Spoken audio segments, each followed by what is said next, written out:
getting into sales was an accident. Every salesperson go through that dip. Got out of our comfort zone. For a 25 years career, two things might be small, but that was significant impact. Wherever you are, we can have a Zoom meeting. After recruiting, will they remain the same? How they impressed us in the interview? Don't know. It's too early to say how AI will make us dumb. I feel your original ideas has to be first, and then use these tools to improvise on it. Self care. You will have time for self care.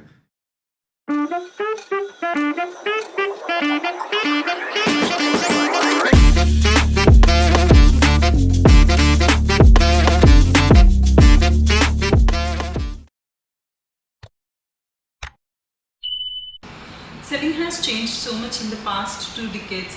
We have seen aggressive door-to-door selling, cold calling, random walk-ins into companies, streets and industries to find out those new leads or new business opportunities.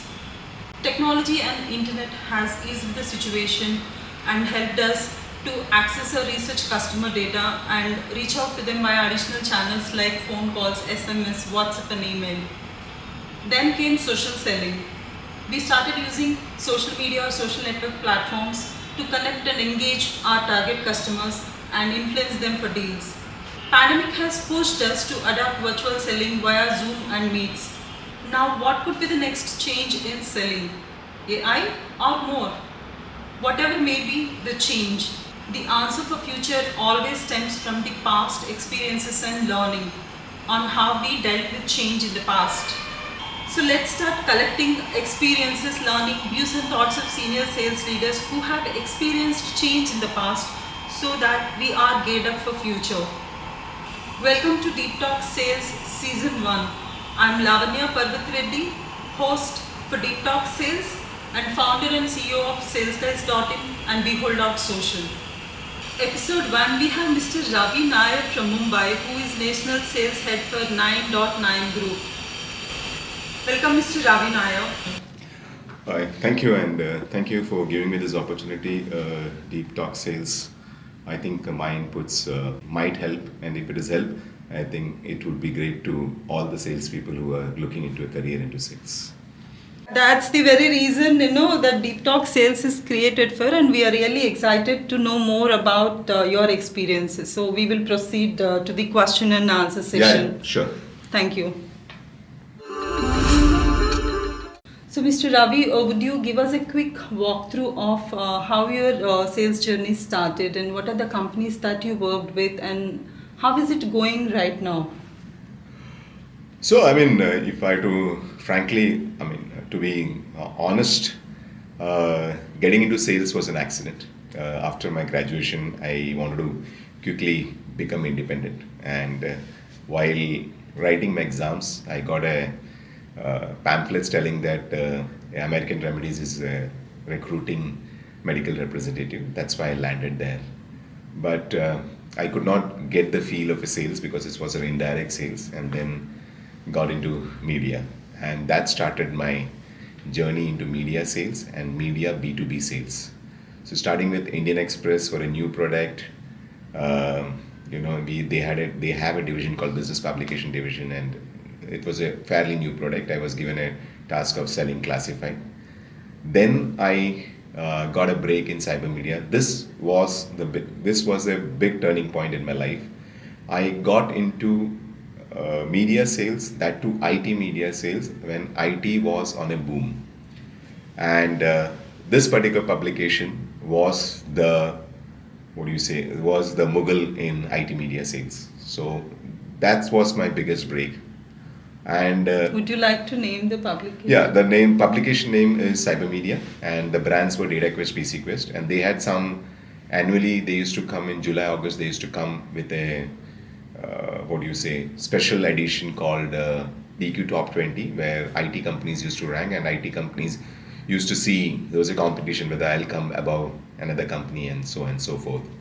So this was like a place where monopolistic type of thing. It was going fine, IT was booming. Then there comes that every salesperson go through that dip, not because of his skills or thing, but the market demands that. And the first bubble burst we heard, the terminology we heard during that time, the bubble burst, the dot-com burst, and things went differently. So we got out of our comfort zone. Instead of selling, this is the page, you take so many pages, you'll get this rate and get discounts and things. But then we started innovating. We started using databases, getting databases to sell certain specific content of the organization was given, and then the small events and things, where events was not a big thing. It was just a banquets taken, not in a five-star hotel, but in a, there was nothing called convention center. In any wedding banquet, small things was taken and it was started.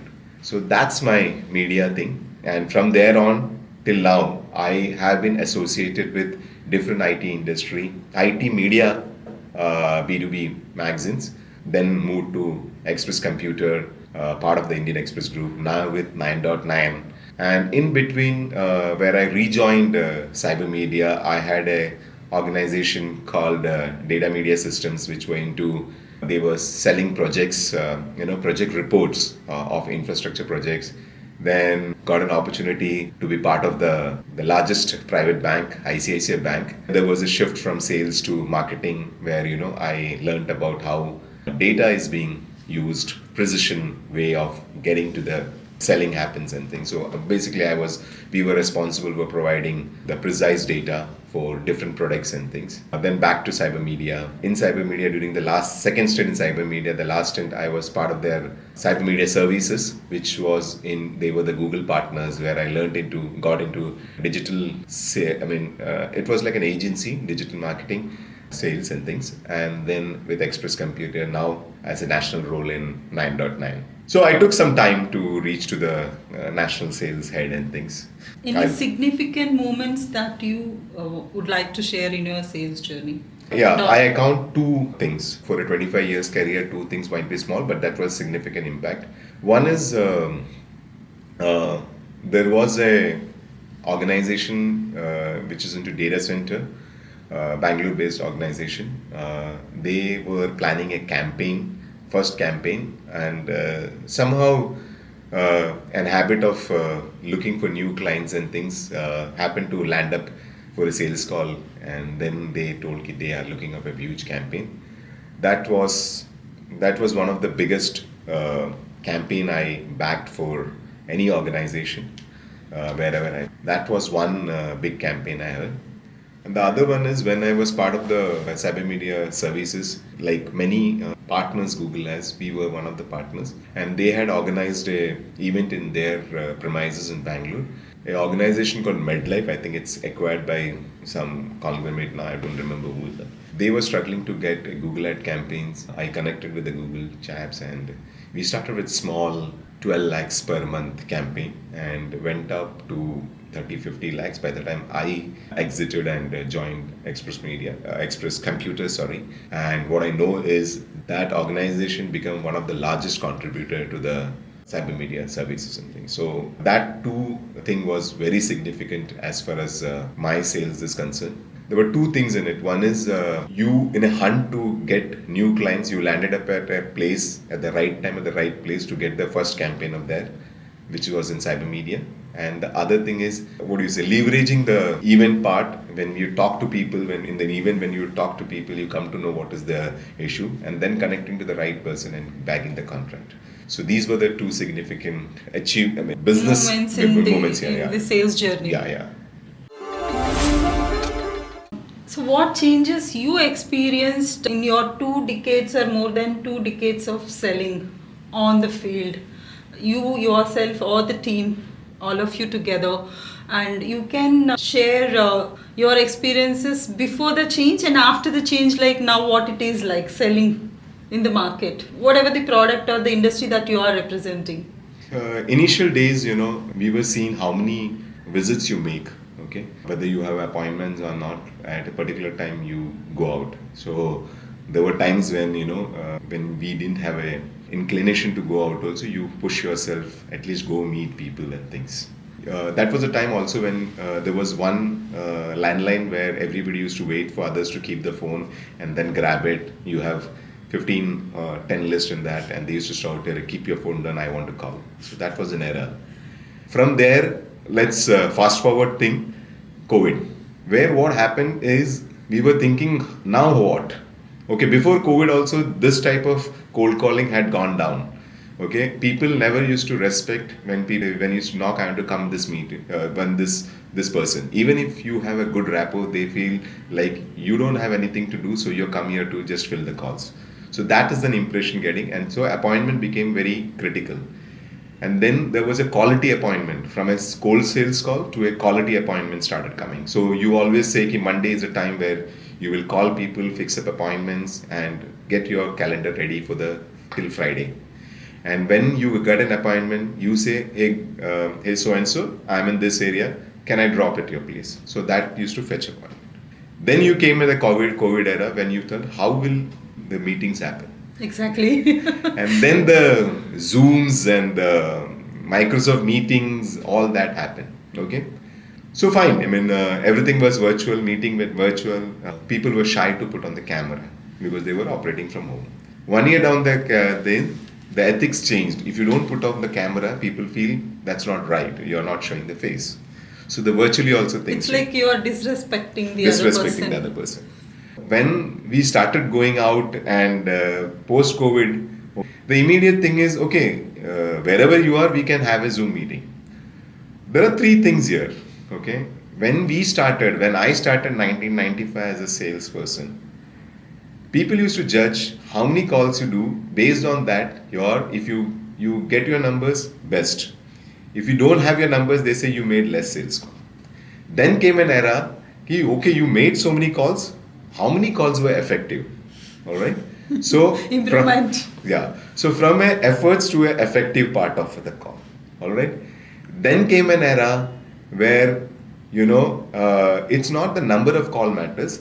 How much did you seed for the next quarter?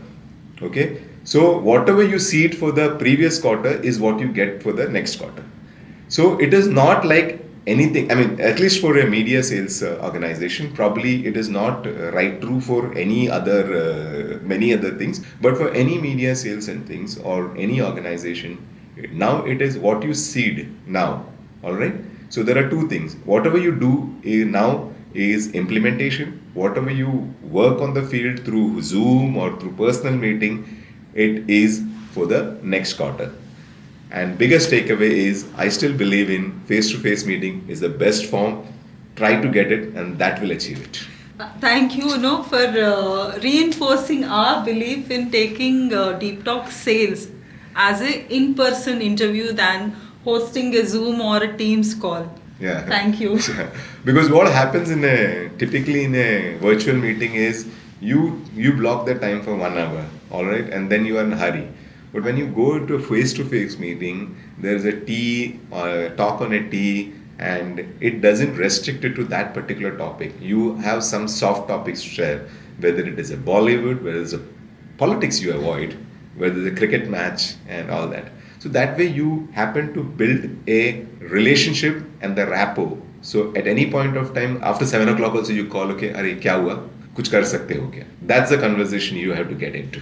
The extra edge of in-person meeting is Yeah. invaluable. Invaluable, correct. After 2 decades or 3 decades, if somebody is telling this, guys, please take it. In-person meetings are always good. Try and go for it. So you can connect through WhatsApp and all that thing, but you need to meet in person. So Ravi, that you mentioned, yes, you have seen the change, and you also mentioned how you experienced as a sales person, or you as a leading team of sales. What you think drove this change? Is it only technology, which is obvious, or it is also from the customer side? The advent of technology, they also have access to information. More access to more information, I would say. Today they browse first before they buy anything offline also. So they browse something online and then they go and purchase it offline. That means they have the power to access any information. So is that one reason why the way we had to sell, people are not appreciating the walk-ins that you mentioned a while ago, right? So is that because they know there is another way or an alternative way a salesperson can reach to them? Is that the reason, or competition in the market is so much that the salespeople have to invent and reinvent themselves in the way they reach out to customers? And the new age startups, of course, they're all setting standards for the age-old organizations today on how best they can reach to the target audience, the prospects, the customers or the consumers. So, what exactly you think drove this change of the way we sell, from knocking the door to virtual selling, apart from technology? All right, a couple of factors. One is increase in, I mean, I would talk rather from a B2B media sales perspective. The change was, one was the number of competition going up. So what happened initially, I'm talking about the 1998, early 2000 time, when the number of publication, B2B publication, as far as IT media was concerned, was less. And daily newspapers have not got into this thing.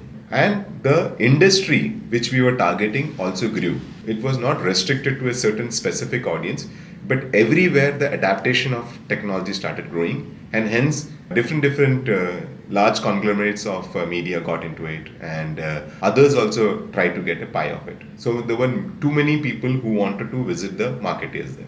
So that's one reason. Two is, no longer you need to step out. There is even on the mobiles also you can browse what are the different events, and there are clearly some instruction given. So the information explosion through handheld devices, even if you don't have to open the computer or tablets and things, that was a easy access to the information. That also they have already decided what and where to get it from, where to go from. So this is the second thing. Third thing is, no longer when people go to the customer, they say, okay, this is my event, this is my media plan. It doesn't sell that way. You need to have an information of the customer, what are they into, and accordingly you need to bring a solution for them rather than showcasing everything. So that becomes enrolling the customer to your first talk. The introduction has to start with the knowledge of the customer. When you see this guy has knew about you, and he is bringing in the right solution syncing with your marketing ideas, is where the thing is.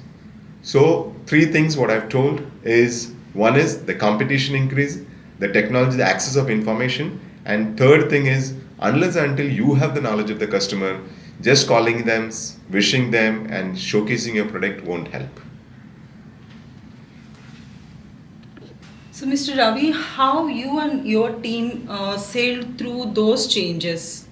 Any strategy that you have deployed while dealing with the change in the way you sell, and any changes that you have incorporated within your organization, be it people, process, anything that you tweaked, so that you are available to the consumer and you are on top of your numbers all the time? Whatever I talk is from a being in the media perspective thing, all right? So with two things, with social media, so much of information available, you should be updated about each client's what is happening and things. You should be there. I mean, whenever the news comes in, you should be knowing what is there. So one is, you have to be close with the customer by knowing what all is there. It could be changes in the organization, bringing in new products, who are the new person, what are the changes happening. All that is well informed through the net. That's one part of it. Second is, no longer the clients are interested in what you have. Clients are interested in what their objective, what is it, how will you customize your product as to reach their objective. That is where the mantra is. All right, no longer push your product, but it is what they want and how will you tweak the product to their requirement. Even if it's a product which is not, let's say media is a simpler way to tweak it come out, but there can be certain physical products which you cannot tweak. There is a standard factory manufacturing, but at the time of telling the customer, you could tell him ki these are the things the products can achieve for what you're looking at, and these are things which cannot be achieved. Apart from knowing the customer who gives you less time, it is good to be upfront and honest, telling that this will work here, this won't work here. That should be the upfront given title, because you might gain the business there, but you might lose him forever if you're not honest by telling him what your product and solution can offer to you. So, Mr. Ravi, we are talking about changes in the market and changes that we are adapting to as salespeople.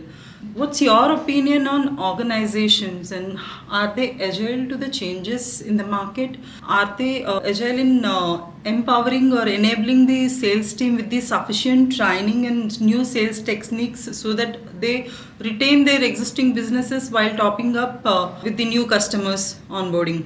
The primary source of knowing what are the changes happening is through our customers. When we meet customers, you need to meet customers not only with the objective of getting the sales, but also understanding what is happening there. So that is the first primary source.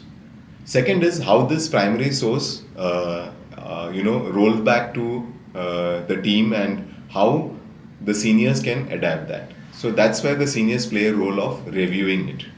So review on a regular basis, apart from whatever the normal goals are there for you, like for a salesperson, it is targets and special projects and things. Apart from that, review of also what is happening in the market. Hearing the person on the ground is important. So what we did is a journey from inputs from the client, then getting into this, and probably you cannot expect every answer from the senior. All put together coming out with what they can do jointly is the thing. Of course, after we come out with some solution or some technique, whether it is adopting a new technology, whether it is changing a product or coming out with a new product and things, there is a time where you experiment it. Okay, that period, everybody has to give 100%. There is always belief like what idea which I think I feel it's the best, but that might not be accepted by others. But as a team, everybody should try out, and while trying out, you should come out with the data points. Okay, for example, there is a new product, you went to so many clients, you take a feedback about that product, feedback what they say, and based on the feedback is where we actually roll the product out. There are stages in which the changes can happen. One is getting inputs from the field, two is giving these inputs to the team and together coming out with what changes, what new things to be rolled out. Third is the phase where you try out in the market. Focus should be to sell or to get the new things, but even if you're not getting that, getting the inputs is critical. What is your tweak it or evolve it and come with the final product. So if you don't go through the stages, it's basically you might not be able to achieve what you are looking at, or you might not be able to adopt the changes what the market is looking at. And nothing is better than getting it right from the customer side. Anything specific to media industry and sales in media industry, with the advent of AI that you have already seen in the past 6 months, or you are anticipating, being in the industry for many years? See, somebody is concluding that AI can solve all the problem. It cannot. Two, AI is just a helping tool. For example, if I need to make a proposal, if I need to make a very customized proposal, my ideas should be original. You can refine it through AI. I don't want to call out brands here, but you know which are the different tools talked about in the market. But first is your idea has to be original. You cannot just put, I want to have a campaign, getting into so many accounts and that won't help. How do you get into that particular accounts? How do you get into that? Your ideas has to be original. Then you can use the AI and refine it. After that refining, just go through that and see whether your ideas have been retained through that refining. But if it is totally different, then it won't work. So over dependency on AI is fine, but don't know. It's too early to say how AI will make us dumb. I feel your original ideas has to be first, and then use these tools to improvise on it. How is hiring done for salespeople today? See, hiring, it's become what we have is because of the social media, especially the LinkedIn or many other sources where, the getting the candidates as per the job profile and the years of experience, the data getting is not difficult. These candidates are right for us. is going, the testimonial of this is, if it's from the same industry, then we can check up with the clients and things. Okay, that's easier because we know the clients speak about it. Otherwise, pretty much, when you used to, in our times, there used to be an agency given, they used to have a data bank of the CVs coming up. All that is gone. Either you have a much more faster way to get the candidates and things. But the tough part is still, the toughest part remains, are they best suited after the interview is the thing. So that remains the same. There are certain things which is remaining the same. You get access, and also nowadays there are so much of choices for the candidates. There is a convincing effort from our side to join here also. It was not the case when I was looking for a job.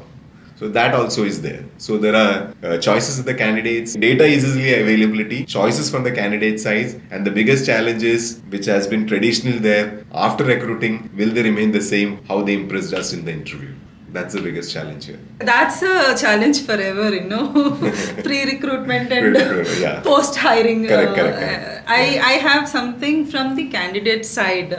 I always use it to say to my team and my friends, getting a job is easy, okay? But will you be surviving in the job, and will you be succeeding in the job is more important. I have seen in sales many people joining, and then if it was their first job, quitting sales in 2-3 months time because they simply did not understand the dynamics of sales.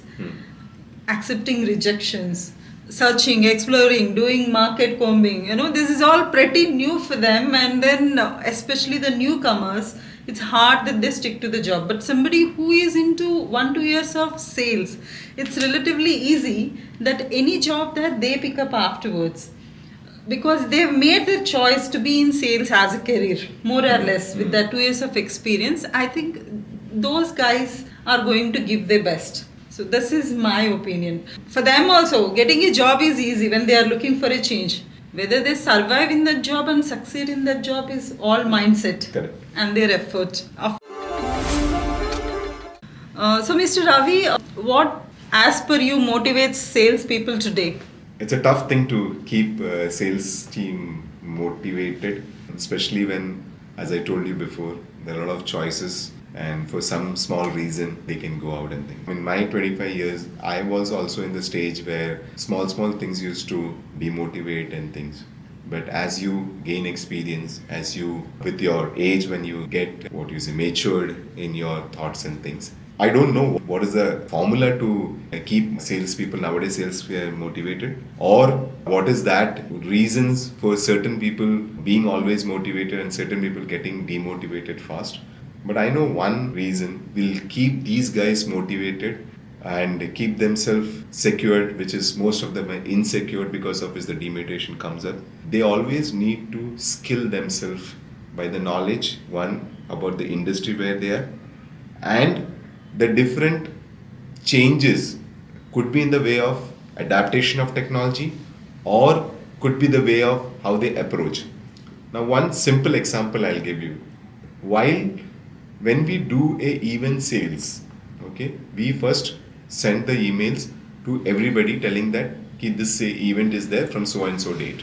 Okay, there are very few who respond back, and there are people who don't. Most of them don't respond. What you do is, you probably, next mail is you customize the event thing. This, as per your product and services, this event can help you. If that is not happening, then you change the subject line. You also follow up on WhatsApp. In WhatsApp also you do filler. The reason why I gave this example is, those salespeople will get demotivated when they feel they are doing a lot of efforts and they're not getting sales. But what needs to be kept in mind is, the effort has to be in a different way, and you don't know which ball the customer will catch. So if you don't try differently, the customer might say the same thing you're giving, why should I pay attention? So it's a simple formula here is, for all salespeople, my message is, keep abreast to the industry what you are, know what is happening in industry, and always skill yourself. If it is needed to put extra hours of taking up a course and enhancing your skill, that's worth it than getting me demotivated and blaming the organization for not giving you hike, and you have been playing a victim game is extremely bad, that pulls you down, that doesn't give you anything. That's it. Mr. Ravi, what is your advice on self-care and its relevance for salespeople right from day one of their sales career? Self-care, irrespective of what profile you hold, self-care is very critical. If somebody says they don't have a time for the metabolism activity early in the morning, I think they're not managing the time well. It's 24 hours. If you plan it well, you can. There can be an exception where things are busy, but otherwise your routine has to be the same. The best thing is to start early in the morning. That's one thing. If you start early in the morning, you will have time for yourself. The early part is time for yourself. Get yourself busy. Get yourself, don't know which way, walking, yoga, whatever it is, but do a bit of 1 hour of exercise and things. That is the biggest ingredient, especially for the salespeople who are either on a call or on a Zoom meeting or anything, to get yourself energized for the next 8 hours of your job. That is important, because if you are not fit, you won't be able to do many things which, as an organization, which ultimately is for your development, won't happen. So important thing is you need to be fit. There can be certain people with different body chemistry. There might be certain chronic things. Don't too much bother. I think these morning hour is where you need to devote yourself and go about it. So start early is the biggest message for self-care. You will have time for self-care. Great. So, Mr. Ravi, we spoke about change in the way we sell and changes in the market, be it the advent of technology or the consumer knowledge. And we also spoke about organization and its agility towards adapting to market changes by taking input from sales teams on the ground and bringing customizations if possible from their side. And everything, is actually keeping the customer at the center.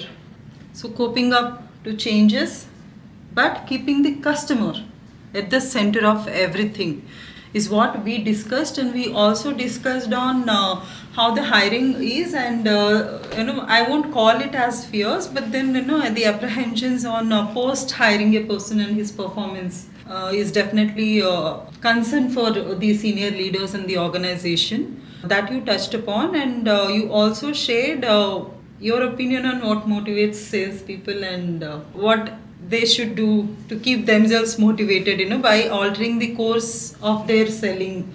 And you identified that poor performance is the reason why they are demotivated in sales, while there could be many reasons which can keep them motivated. One is somebody is like self-motivated. Somebody needs a push to be motivated. Encouragement from the team leader or the organization, identifying their performance and rewarding time and again. And there are people whom we met in the past who said that sales is an interesting job, and I motivate to come to work every day because the more I sell, the more the incentive that I earn. Somebody is motivated by incentives too in sales, which is not the case in every profile. But sales profession, yes, incentives are a big thing. Many a times I think we've seen experiences of drawing more than our monthly salary, incentives more than our monthly salary. So that's definitely one of the motivating factor for salespeople.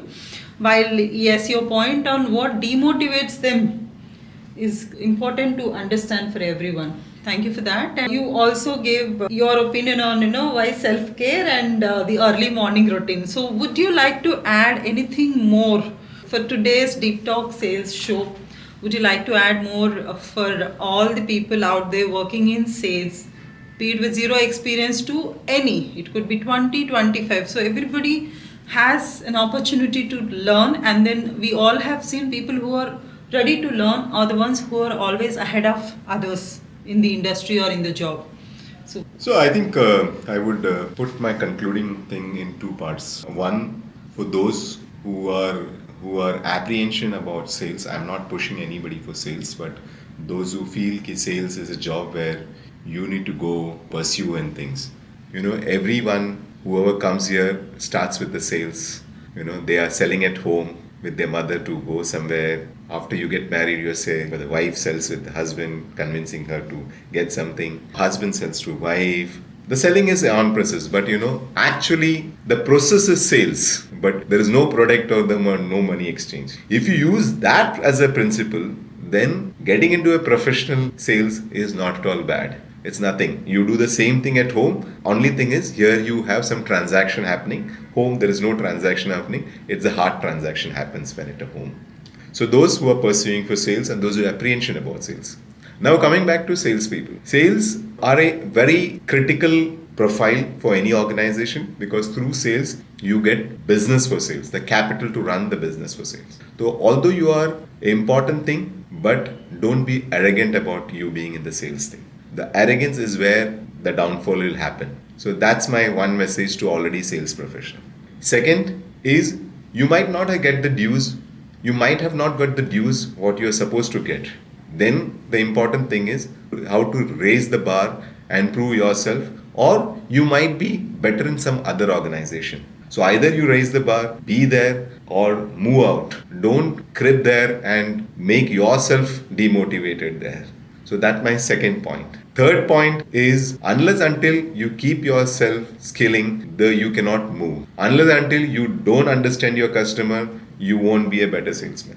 And final thing is like a weather, sales is also goes ups and downs. So don't bother about it. It's important that you keep your efforts, keep yourself skilling, keep your industry important. That is important because after rainy days, there are sunny days also. That will help you pick up the sales and you will get recognized. That's all. Thank you so much, Mr. Ravi, for joining Deep Talk Sales and for all the conversation that we had today. And we are covering in the larger interest of entire sales community. Thank you so much. Thank you so much. I mean, hope my inputs will help in others to have, and I would love to listen to others also and see what I can learn from them. Thank you so much. Thank you for giving me this opportunity. Thank you, guys. See you again.